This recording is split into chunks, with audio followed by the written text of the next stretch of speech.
All right, welcome to the show, and I have a very special guest today. His name is Tristan Scott. He is the author of Bitcoin and Beef, an amazing book.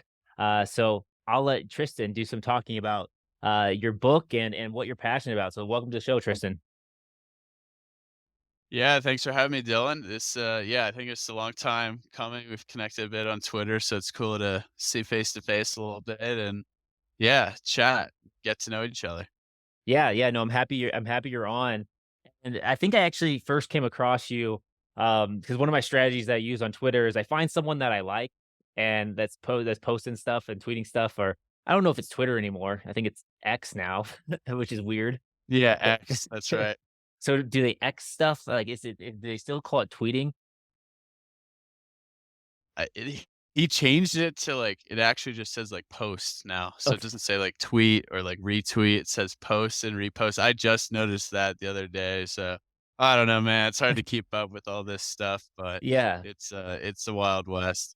Trying to stay relevant, but generally what I do is I'll find someone that I like and then, I'll follow them and see who they're, like, commenting on and sharing because that's how I find other like-minded people that I like, and I think I found you through Ben Justman from, Peony Lane Wine, Mm. and because I was also looking for, like, people in the mountain regions that are into Bitcoin and stuff like that, and I saw your book out there, and so I started following you, and picked up a copy of your book and like any sort of physical copy, I had it on my shelf for a while. And then I finally was like, I was doing the 75 hard challenge and part of it is reading 10 pages a day. I was like, I'm going to read Tristan's book so I can, go to him and talk to him about something.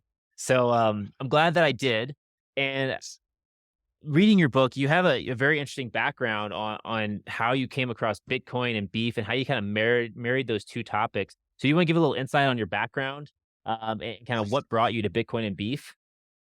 Yeah, for sure. So it's kind of like two paths and then they kind of converge, right? At the intersection of decentralization and kind of like individual sovereignty. But starting out, you know, on the health side of things is kind of what forced me into this. 'Cause I had one too many concussions in college. I was a college athlete, played soccer, picked up a few, and then had kind of one too many right after my career ended in college. And yeah, I just lost my health. I was 15 months or so, kind of had post concussive syndrome. So like headaches every day, Yeah. couldn't exercise. I really just was crazy. And it was because I didn't really know that I had suffered this last concussion. I did everything wrong in that acute healing phase, those first 2 weeks. And yeah, it was really tough for me because, you go from being such a high functioning person, like an engineering student, college athlete, to really being so limited, like had to sleep 10, 12 hours a night just to be able to like get through my coursework. And yeah, it really changed the whole course of my life, which I'm extremely thankful for now, given where I'm at. But that kind of sent me down the self-healing rabbit hole Mhm. after, I went to a neurologist and they're like, yeah, there's nothing really you can do besides just slowly ease back into your normal routine. And yeah, concussions, one of those invisible injuries where there's still, now there's a lot of esoteric, healing protocols and things like that. But in the traditional system, there's not much. And Yeah. so I was like, how is this possible? I was just, I'm a pretty stubborn person. So it's like, I couldn't take no for an answer. I was like, how is it possible that, I'm like 22 years old and there's nothing I can do to like get better. Like just doesn't make sense. So eventually I just started researching things. I started meditating. I started like getting my mental sanity back because I was in a really dark place for a Yeah. while after, not being able to do the things I love. And I was living in Portland, Oregon at the time for a summer internship and started getting out in nature, started meditating. That made me feel like really great. And then I had that motivation after making one step of progress to kind of go down this self healing rabbit hole and start consuming all this information in regard to health, diet, lifestyle, stress reduction, supplements, the whole 9 yards, and just started implementing things. And, that was like end of 2017, early 2018, and started feeling a lot better. And then from there, I was hooked because I was in such a bad place where I was like, even if I could get 10, 20, 30% better, that would be leaps and bounds of Yeah. improvement to where I was. And then I did, and then I kept going and I kept going and I kept feeling better. And, then yeah, obviously when something has such a profound impact on you, you kind of get obsessed with it. Yep. So just started, really just kept learning about health. So then you learn about nutrition, and then you learn about our food system. And there's so many rabbit holes to go down, but you learn how corrupt the food system is, how centralized it is.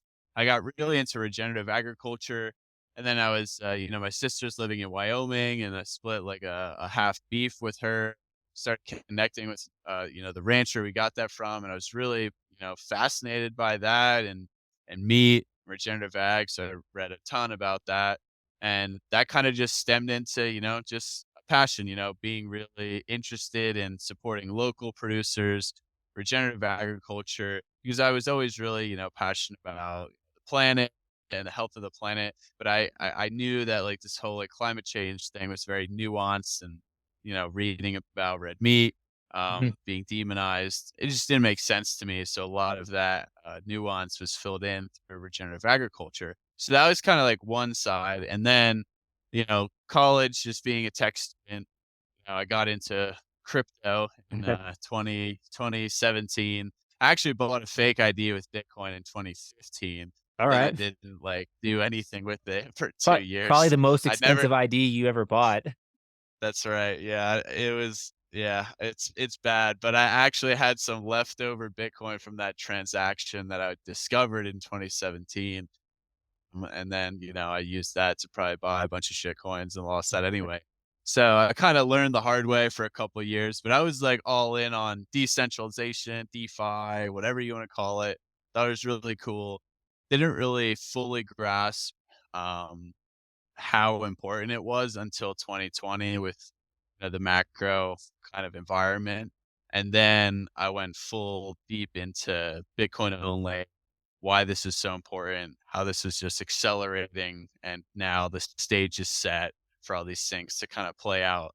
And then I realized I was kind of teeter-tottering back and forth. I was like, I'm super passionate about health and the food system, super passionate about Bitcoin and like these things that are going on. You know, I woke up one day, I was like, oh, this is the same reason. I'm really interested in these topics for the same reason. And that's because it was all about, just being in control. Mhm. I wanted to be in control of my money, and I wanted to be in control of my health. I want to be in control of where my food comes from. And for me, that resonated so hard because when I had my concussion, like that was all taken away from me. Like I felt like I wasn't in control of my life because I couldn't do the things that I wanted to do because I was so limited um, by my health. And I never wanted to feel that way again. Yeah. So the individual sovereignty was kind of like the crossroads. And, I was like, I'm not an expert in either of these topics, especially at the time, but I'm really passionate about it. And, there's a lot of good information out there, but I thought a lot of it was very technical on both the Mhm. diet, regenerative ag side and the Bitcoin side. So I was like, and I've always enjoyed writing, weirdly enough for, as being an engineer. I thought I wanted to write a book on concussion recovery, but then again, that's been too technical. So it's like, I'm gonna write a book on Bitcoin, and I at first I didn't know what to call it. Like I called it like Bitcoin and biohacking, but then I was like, that just sounds terrible. I hate that word. Like, Yeah. because I wanted to talk about Bitcoin and health, and really how like decentralized health, but I didn't have a good way to do that. So I was like thinking about the food system, regenerative ag, and I was like, wow, like beef has so many of the same criticisms and like bad taste in the mainstream media. Yeah. So I decided to fixate on Bitcoin and beef and, tie in a lot of the health stuff, make more food centric. And yeah, connect these two worlds because they are very connected and everything can be, drawn back to the fiat monetary system. But that was the idea and kept, keep it high level but interesting for people and then provide that factual firepower, because I kept meeting all these like-minded individuals. I was like, Yeah. I had all these people in the health space and like they were talking about Bitcoin a little bit or, they had that foundational principle that they believed in it enjoyed taking back control of their health. So of course they're gonna, want to take control of their money and be more sovereign. And then the Bitcoiners clearly had a movement going on with a carnivore at first, and seed oil disrespecting things like that. So it's like there needs to be more of a movement to bridge these two worlds. So yeah, it was pretty cool. So I wrote the book in 2021, and even by the time like it fully was out, things had kept accelerating. And of course, with COVID, there's a lot of people waking up, and now here we are midway through 2023, and it's pretty incredible to see how many more folks are coming on board, and Mhm. how much stronger the community is between like the Bitcoin and health space, and that's awesome to see. So it's only got better Yeah. in my perspective. Well, and that's a fantastic journey. I think a couple things that you mentioned that I think a lot of people that are involved in Bitcoin, entrepreneurship, self-healing and just, learning things outside of the normal, like you mentioned, the fiat system is like there's always it seems like there's some sort of catalyst that happens, right? Something is it's almost, cliche, but it's almost that hero's journey of sorts of like something happens in your life that isn't according to your plan that causes you to shake up your worldview and either necessitates you pursuing information and things that might be different than you thought you would in order to overcome the obstacle. It sounds like you had that right there that led down that journey of both your health and Bitcoin. And I think the cool thing that I saw when I saw the book and when I started seeing all these Bitcoiners talking about, carnivore and meat and then Bitcoin itself is that, the thing that Bitcoin does, in my perspective, that brings everyone together is its truth. And it causes people to ask questions and be like, what is actually true? Um, and I think it's a really powerful thing. And I think that's why these two topics were so fascinating to me. But I could see why they're fascinating to you because seems like you went down the rabbit hole and you're like, okay, I want to figure out what is true, right? How can I like pursue that truth so that I can apply it to my own life? Is that kind of accurate for you? Yeah, 100%, because it's like, you kinda, like, wronged, well, for sure, you had this wake-up call, like, no one's still on that point, like, yeah, a lot of people, they're just going through the motions, like, they live a decent life, but then all of a sudden, your health's taken away, your wealth's taken away, or, I mean, whatever happens, usually something pretty bad has to happen for Hmm. people to just, like, wake up, um, which is unfortunate, but that's just the reality of it, and, build back stronger. But yeah, for me, 100%, because you start to realize that a lot of the mainstream advice is false or biased or funded by someone, and it's really not in sound scientific evidence Hmm. either, and it doesn't pass any logical tests. So you almost like, once you could look at the world through this lens of like skepticism and truth that you want to seek, like you'll never go back. So that's what I want to do is like, okay, Bitcoin's bad for the environment because it consumes so much energy. Where's the truth in that? Like, let's go down that rabbit hole. Oh, wow. It's pretty easy to like understand that that's not the case. Oh, like same with beef, bad for the environment. Okay, what about regenerative agriculture? And does it pass the logic test of ruminants have existed for thousands of years? We've eaten red meat for thousands of years, and all these things, they're pretty technical for like Yeah. the average person. So that was also kind of why I wanted to write this, because there's so much, media headlines out there, and people just read the headline and they assume, okay, yeah, this is a blanket statement. Beef is bad for the environment, or it's bad for your health. Hmm. And then they don't go any deeper because they don't know how to read like a study. So that was the one thing, I've got my master's degree in electrical engineering, and I had to write like a research paper. So I had some familiarity of just like reading studies, or, going through kind of more technical, scientific literature. Yeah. And that's the skill that not a lot of people have. It's a skill that a good amount of people are developing now, which is fantastic.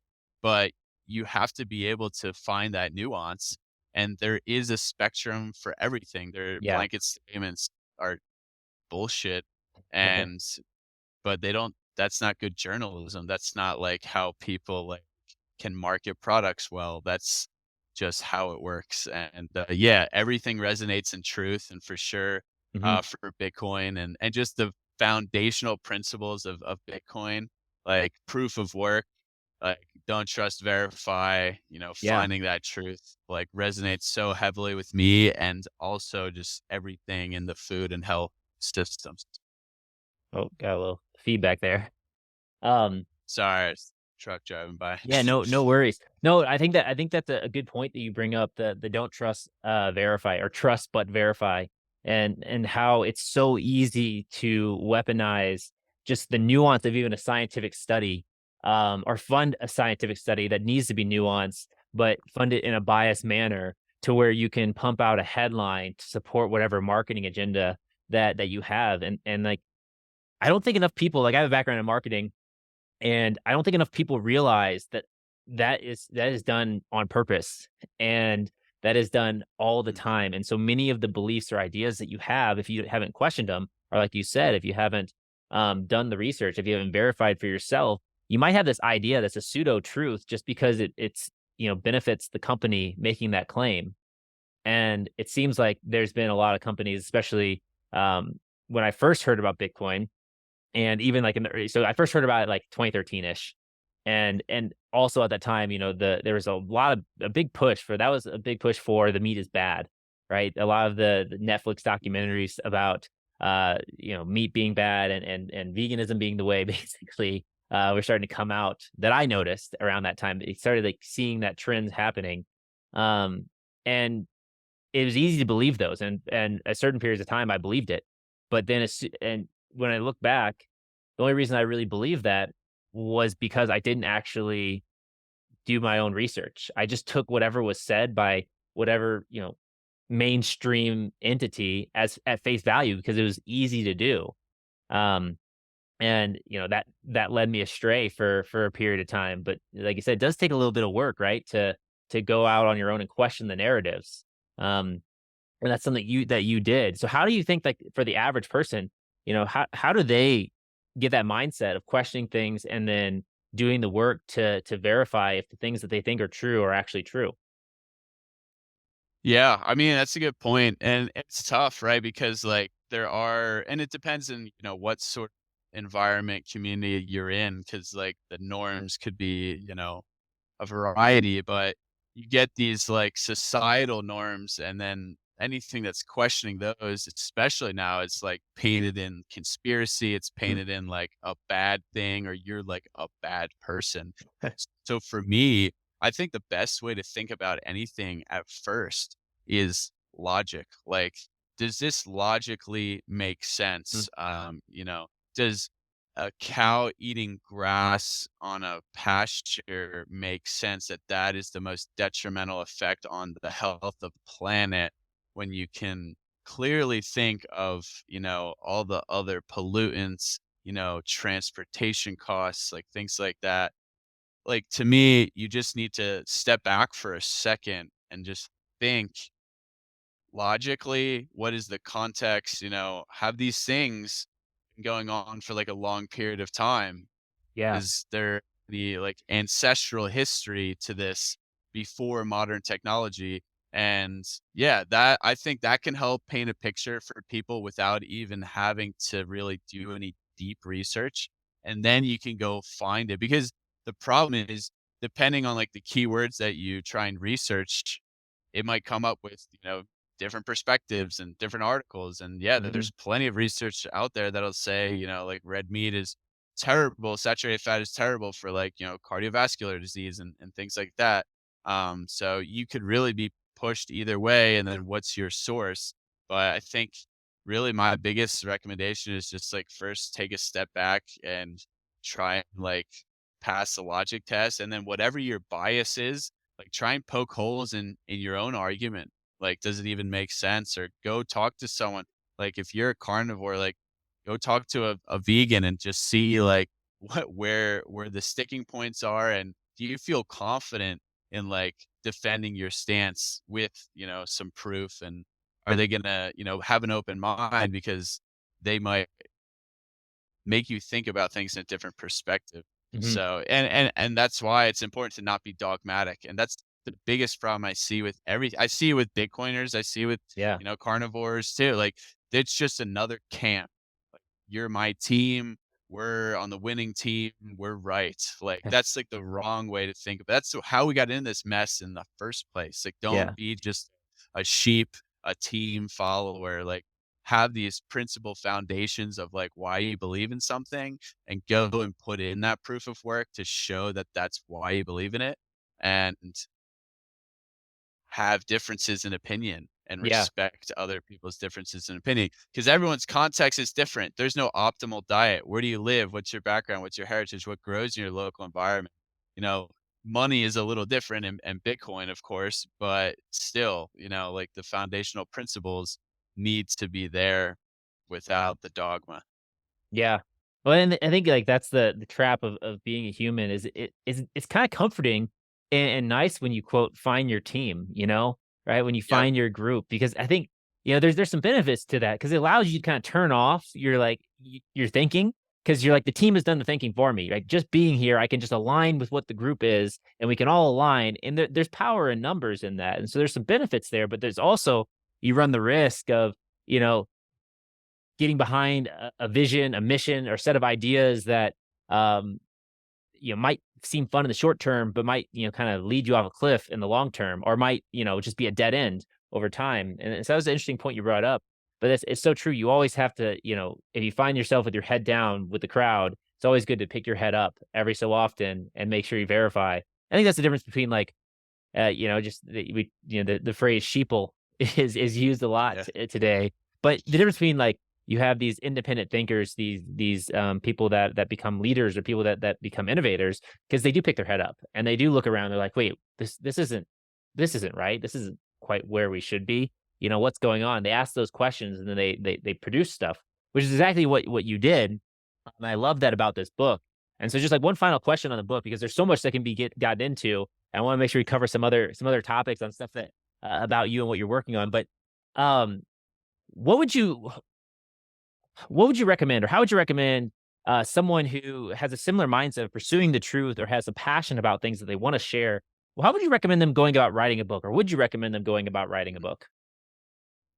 That's a good question. Actually, it's a question I get, like, pretty often, because I don't know, I guess I wrote a book when I was pretty young, and Yeah, it's cool. Like, it's awesome to be an author, and I would say 100%, like, go for it. The amount of doors that it's opened up for me, the amount that I learned, first off, like, I had a decent understanding about the food system, about meat, beef, and Bitcoin before I wrote it. But writing it, there's over 300, citations in the book, because I'm big on, like, factual firepower. Like, I want to yeah, give people ammunition to, like, defend their arguments. So I learned so much. I uncovered so much about, subsidies, like fines paid by, like, big banks and big pharma, and violations, and all these things that show how corrupt all these centralized corporations were. So the amount that I learned from, like, doing the research to write this book was, life changing in and of itself. So that was worth it already.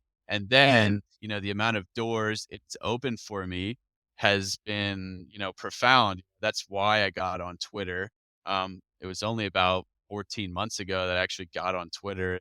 Now I've made life-changing connections yeah. on a regular basis still to this day, and it's amazing just because I put myself out there. And I think that's the biggest thing for people is, like, if you're passionate for something or about something, you have to want to put yourself out there, or else nobody's gonna hear your voice and nobody's gonna wanna connect with you. So, however it is, through social media, through writing a book, the way I thought about it was, hey, like, a lot of people try and build up a following and, like, then write a book. I'm like, no, I'm gonna do the opposite. I'm gonna, like, write a book and be like, this is why you should listen to what I have to say. And then it's an easy way to get the conversation started.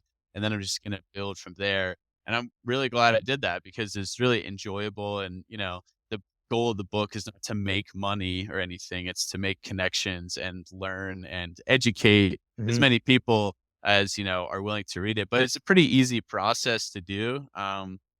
You just got to put in the, the work. And I would say just that's something you're thinking about, send it. Like it's anyone can do it. Like literally anyone can do it. I I'm agree. not special. You just got to put in the work. It took me like 9 to 12 months to do it. And yeah, I'm extremely grateful and thinking about maybe writing some more in the future. Do Definitely. it. Yeah, definitely. I love that because I've written a book. I've written 4 books. This is my recent one, the Bitcoin Business Accelerator. Um, and Nice. yeah, and so I've written 4 of them, and so I totally am on board with that. So I relate. It's like if you have an idea or a passion, like, and you've ever thought about it, it's kind of a mindset I've adopted over the years. Is if you've thought about something and it like stirs something inside of you, like it makes you curious or excited. Like that's a good indicator that you should pursue that. Like as long as you're positive and healthy, you know. Um, but something like a book, and then there's a guy I follow. I don't know if you follow him, but I think his name is Wes Watson. He's like this jacked motivational speaker guy, was in prison or whatnot.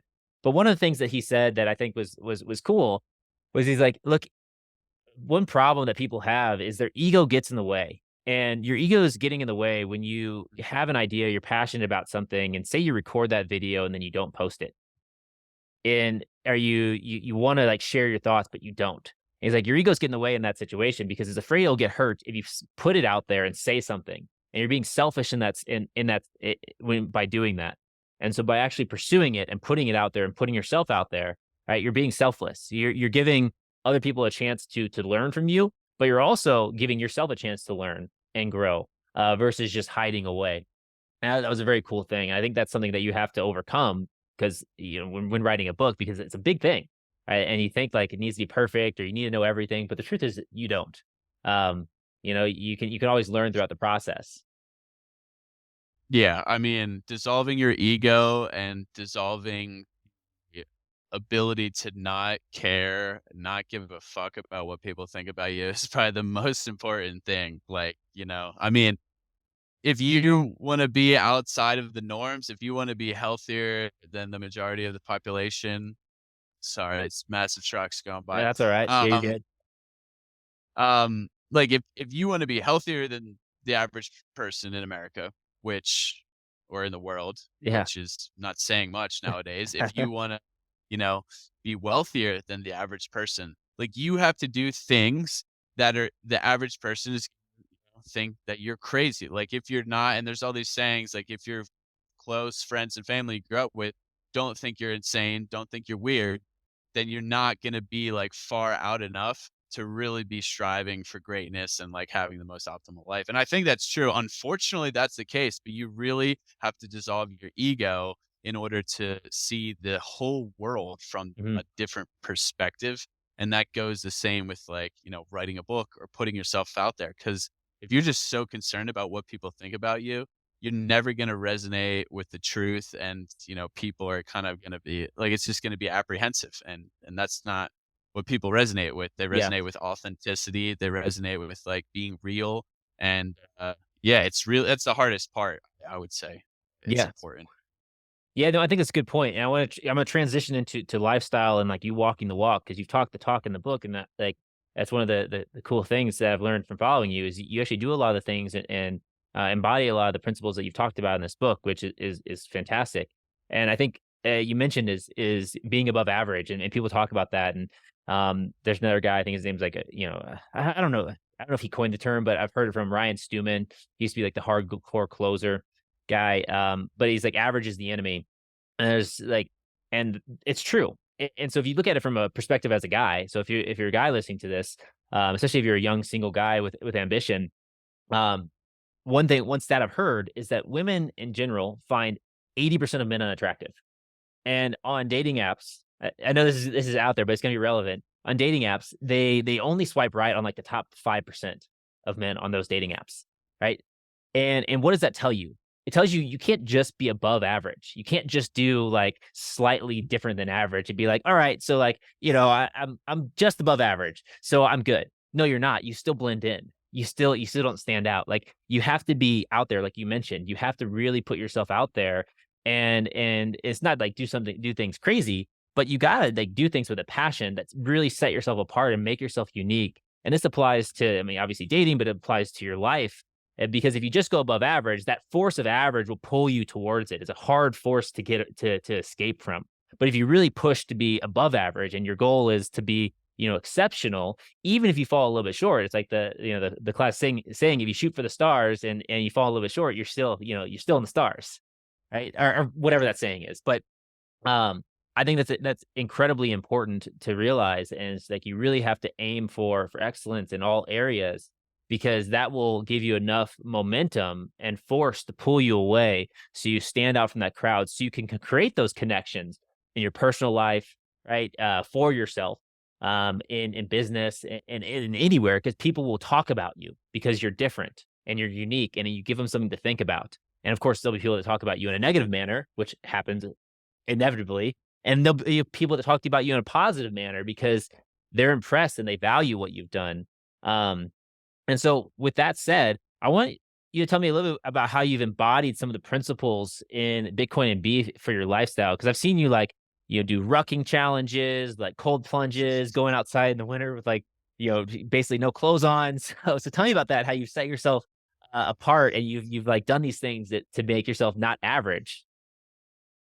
Yeah, no, I mean, everything you just said is, like, so worthwhile to, like, really think about and let that marinate in your mind if this is, like, something that's you're trying to work towards, because for me, walking the walk, is extremely important. I think in any space, especially the health influencer space, um, social media in general, there's a lot of, like, show and tell, and then you meet people in real life. There's a lot of cutting corners. There's a lot of, it's not a show, but it's kind of just like they're half in it and for me, it's like, no, it's not an option. Like it's full commitment. And to me, I have a pretty like regimented lifestyle to the average person. But, once I healed myself and I got back to optimal health, like these are non-negotiables for me. And then the more I dive into decentralization and then more into health optimization, it's like, yeah, I want to live the most optimal life. But I also, yeah, I want to say and embody that. So yeah, I'm big on, seasonality, is the big one, especially up here in Wyoming. So, in the winter, I try and embrace that, with the cold plunges, skiing and everything like that, and in the summer.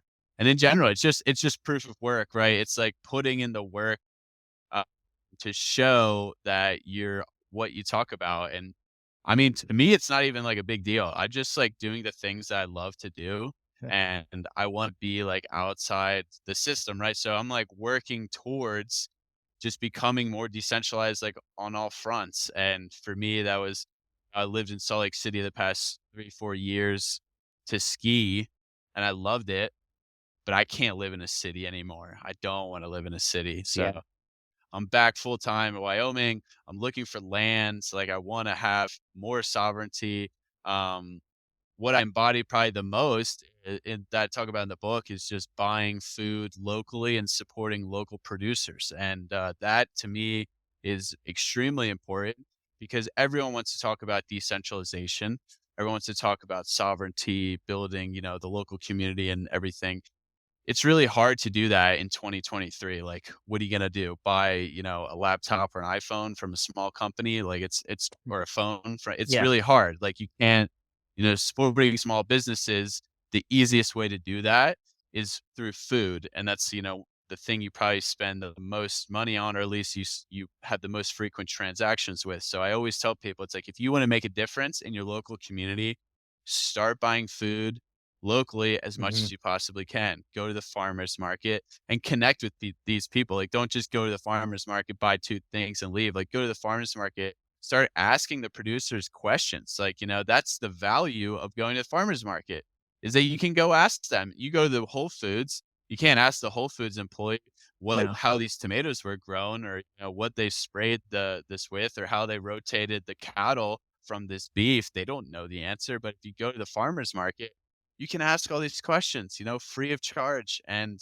then you're supporting your local producers, which is incentivizing, a better local economy and keeping the money in a small business, not Yeah. in a big multi-billion dollar conglomerate. So I'm big on that because I think that's the easiest way for people to make a difference. Mhm. Um, Towards a more decentralized food system, towards just a more decentralized life. And it's just a positive feedback loop that we need to keep building on. And then same thing with health, right? Like if you just don't have your health, you're going to be so tied to the centralized system. You're going to be Yeah. dependent on healthcare at, at an earlier age. You're going to be dependent on doctors. You're going to be dependent on medicines, what have you. If you just take that initiative to set forth and fix your health, get it in a more optimal state, you're not reliant on the system. You Mhm. are outside, you're decentralized. You don't need to go to the doctor all the time if you're under 50 and in good shape and good health. Like it's just unnecessary. Yeah. But it's bad. It's bad. It's bad for big pharma. It's bad for business. So, that's not what's, preached by the traditional system. So I just try and embody that in the best way I can because I also think you lead by example, it'll motivate people to maybe follow suit. And nobody has to do what I do.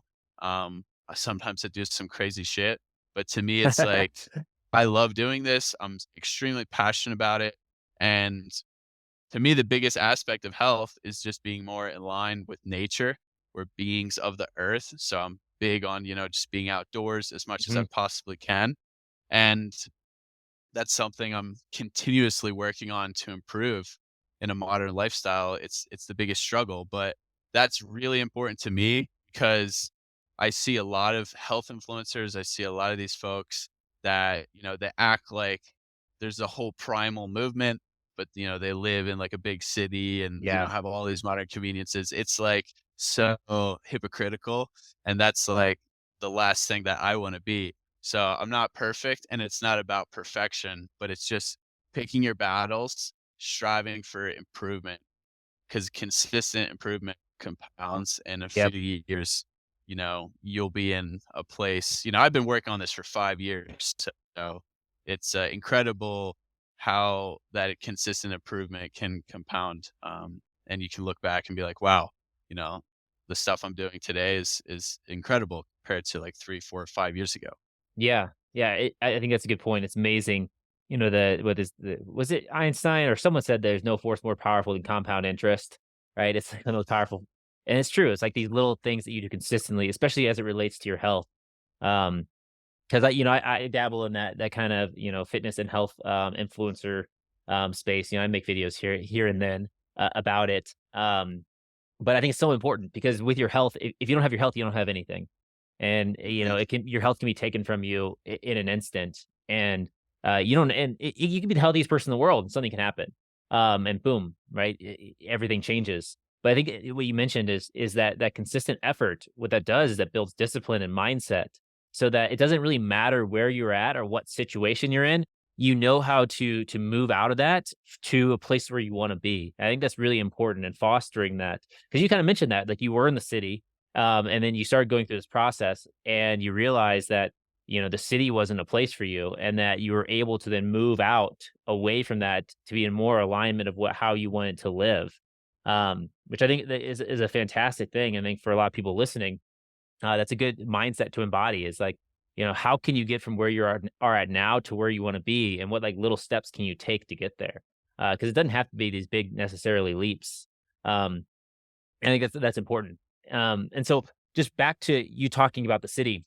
What was it about the city that uh, made you want to escape? Because Salt Lake City is supposed to be a cool, like hip, fun city to be in, right? What is it about cities that can be such a trap and so detrimental to both your mental and physical health? Yeah, so well, I guess I'll preface by like I was going back and forth for like 3 years. So I was like in the city mostly for the winter to ski because the access was like so Yeah. great. And then I have a house up in central Wyoming where I'm at now. That I was kind of going back and forth. But last winter or the past year, I just had like spent a lot more time in Salt Lake. which was good. Skiing was the Yeah. winter ever. But at the same time, it was the longest time, like, city for, for a while, right? Like, I would usually spend, like, 3, 4 months and then go back to Wyoming, and I'd be, like, in nature, it's very calm, it's full out here. I feel a lot better. It was, like, getting on 7, 8 months in the city, and I was, everything to me about a city is just like there's more toxins, there's more Mhm. stressors. Traffic, just noise pollution, air pollution, light pollution, non-native EMFs, like they're all higher. So inherently, like you think it's like the buzz of the city living, like that's just bullshit because like that's just like stress and Mhm. stress can fuel you to do good things and motivate you, but, like, if it's all the time, if it's when you're sleeping, like, that's just not indicative for, like, an Yeah. optimal healing or just an optimal environment in general. So, I always knew, like, the past 3 years, like, once I went to Wyoming, I was like, "This is where I wanna be." I was like, but I wanna ski a lot, so I'm gonna go down, deal with Salt Lake City, and then go back eventually, and, it was worth it, because the access to nature there is so great, like, you could be doing a sick hike 10 minutes from downtown, 15 minutes from downtown, um, and it's not even close to, like, a LA or a New Yeah. York or even Denver, like, it's still, like, smaller, so Yeah. but at the end of the day, I just think, large, metropolitan areas are just not optimal for, a healthy environment. Some are better than others if they have, access to nature and the outdoors, but it's just a high stress environment. And it's becoming worse and worse and worse with the rollout of, more technology and just, more cell towers, just more everything. Yeah. It's insane and it compounds tremendously in those really densely populated areas. And you might not think it's a big deal, but then, you go out into the real world. Like I like to call nature the real world Yep. because it is. And then you're like, wow, I feel so good. Yeah, because it's just that there's not all these stressors for once in your life. You actually have like a non-disruptive day or sleep for the first Mhm. time in like who knows how long. Yeah. And that's not by coincidence. Yeah, no, that's a good point. I think the takeaway that I got from that is, you wanna minimize the unknown variables that can influence or impact your performance and lifestyle. And definitely in the city, like you mentioned, with all the noise, right? You hear the sirens, with all the potential toxins, you got all the stuff in the water supply, the air. I know Salt Lake City and Denver, because I made a similar Yeah. move from Denver up to I'm in Gypsum, Colorado. So smaller. Um, but even the air quality is some of the worst in the country. You wouldn't think it. You're like, we're in the mountains, right? It should be good. But even that, and then just like walking out, and there's a huge difference from walking out and like seeing the mountains or seeing nature, and then walking out, and then like there being poop on your sidewalk because someone walked their dog, or like having to like go down this massive Yep. apartment complex, and like just that small shift on a daily basis, right? That stuff adds up because that stuff can compound.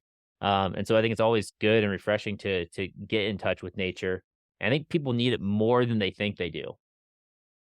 Yeah, yeah, totally. And it's not, it's all progression. Like, I'm here in a small town, but I'm still like in a town next to a road. Like there's a train that goes by, trucks that go by, but like comparatively, like it's nothing. And then there's other things, there's safety, Mhm.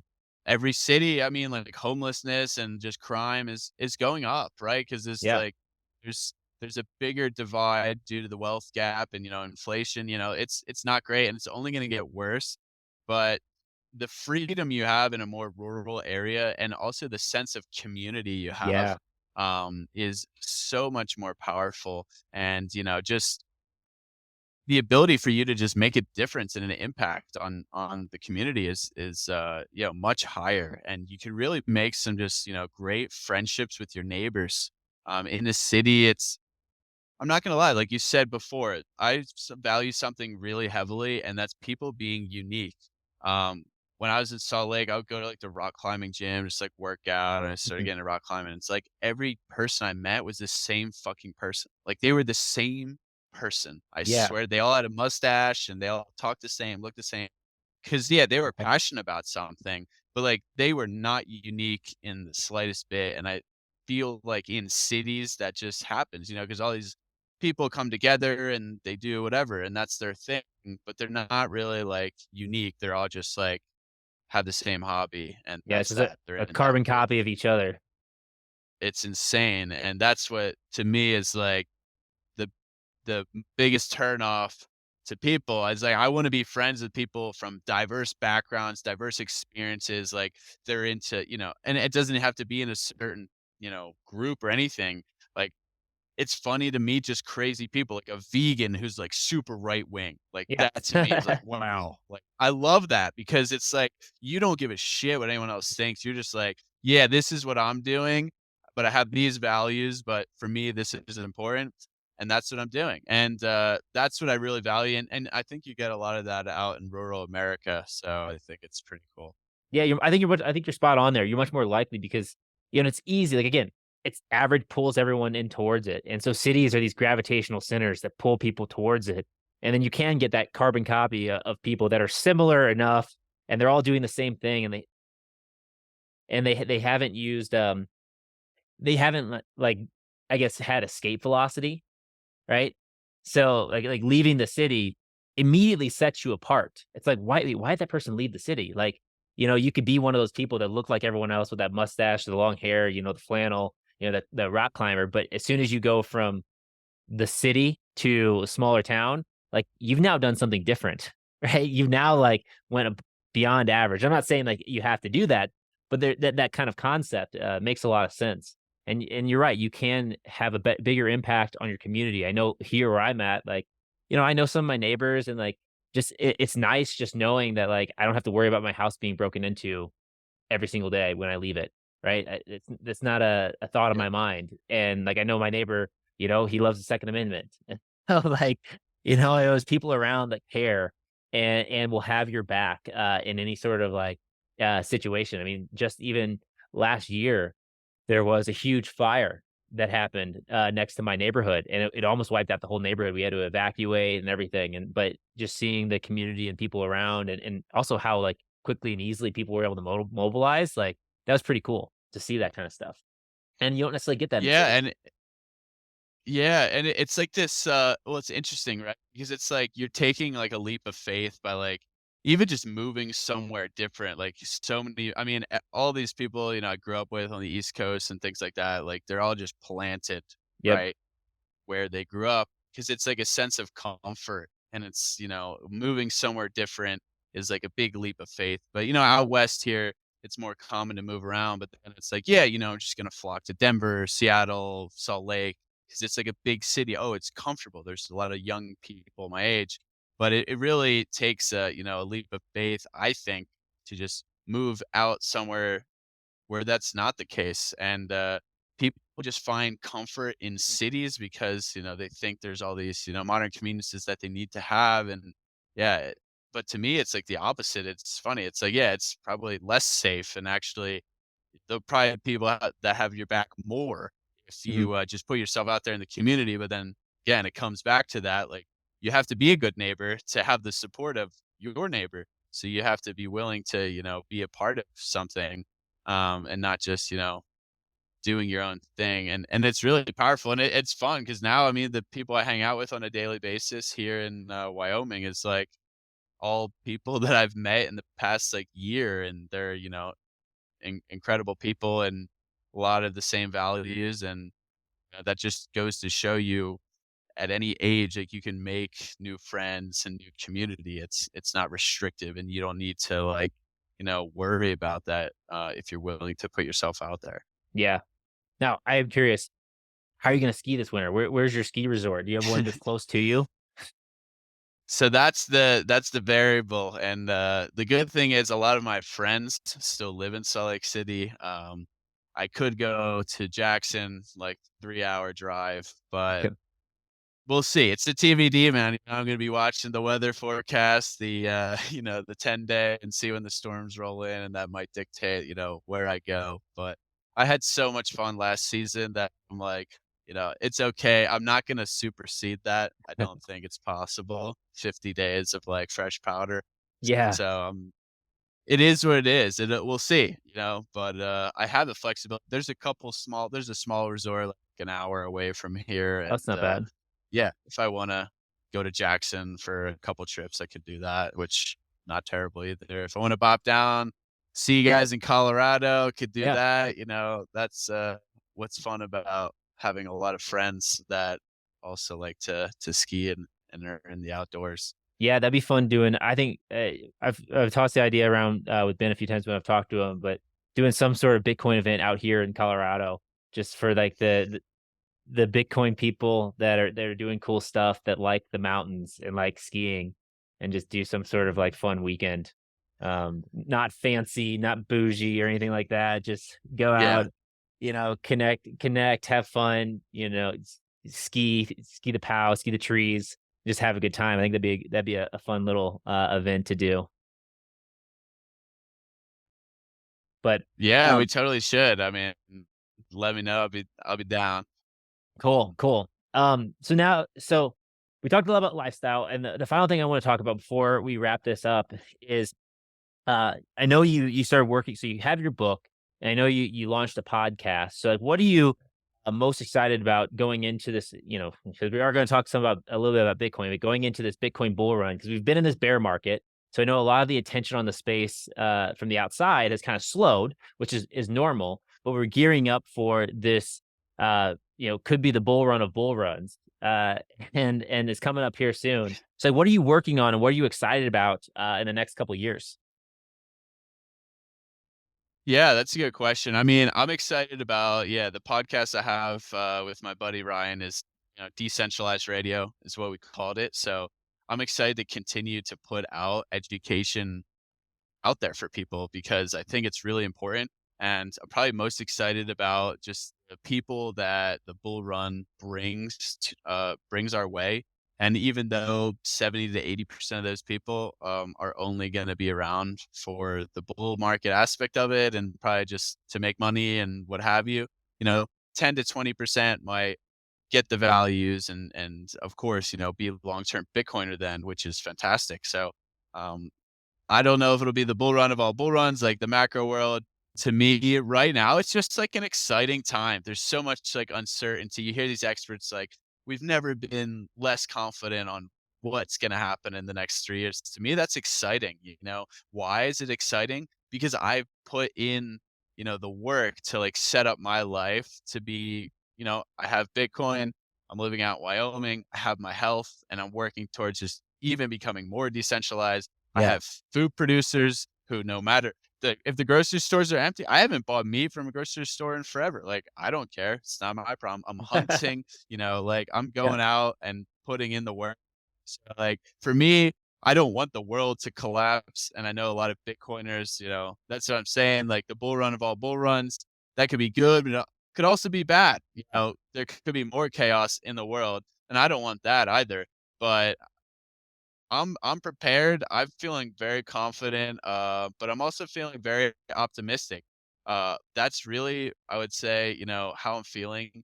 There's so much contagious energy in the space of decentralization right now, from the Bitcoin perspective, from the health perspective, Mhm. and it's awesome. It's Yeah. really like what I'm most pumped up about. Just doing podcasts with people like this is like it gets me so excited because it shows me just how many people are like on that same wavelength.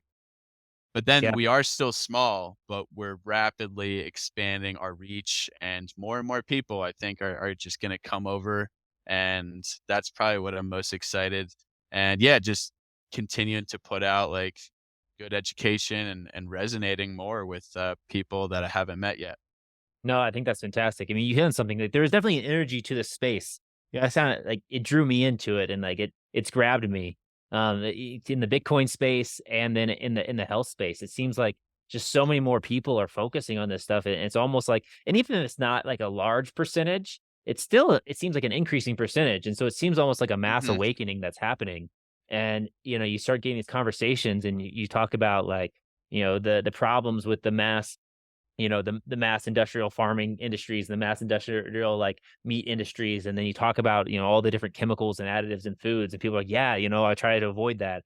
hear a random person tell you that they know a rancher where they get raw milk from, and you're like, "That's awesome." Like, these conversations, like, I found more and more of these happening, and it's exciting to me because that's been stuff that I've been focused on, and it's really cool, and I think over the next few years that it's just gonna get more and more, um, which I think is great. I think it's a fun place to be around, um, but with that said, you mentioned your decentralized radio, and so where can people find that? Where can people, get access to that podcast?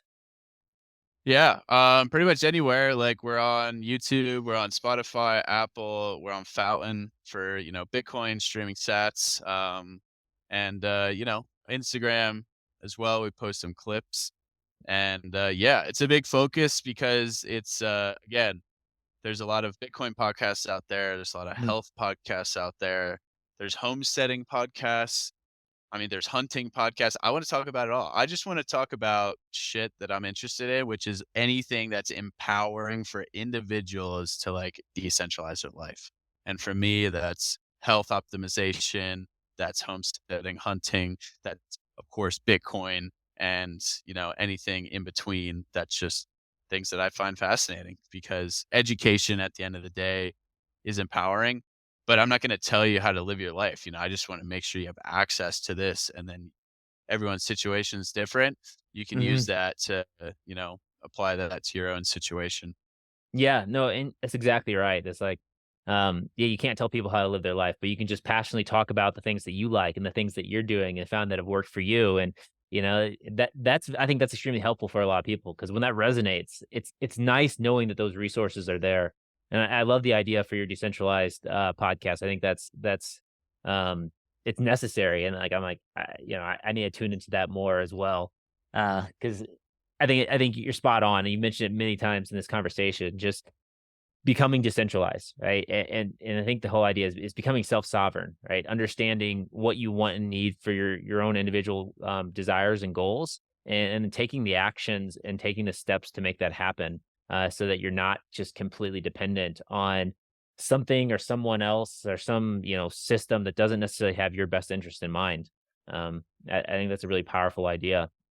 And so with that said, like, do you have are there any final thoughts or things that you're looking forward to coming up? Yeah, I just got a lot of things, in the works. I work with, a bison ranch here in Wyoming as well, which is awesome. Really passionate about, high quality food and meat. So just a lot of things kind of blossoming. I'm learning a ton about, the health space.